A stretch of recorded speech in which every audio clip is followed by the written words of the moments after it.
In this video, I'll show you how to draw your signature on Docusign step by step so you can sign documents in a more personal and professional way.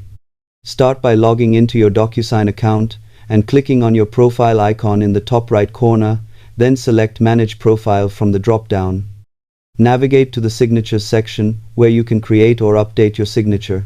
Click on Add Signature and choose the Draw option.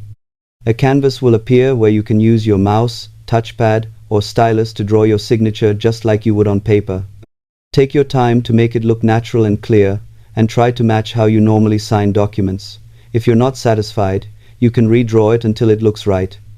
Once done, save your signature so it can be used across all your documents. This makes signing faster and ensures consistency every time you send or sign agreements. Subscribe for more simple tech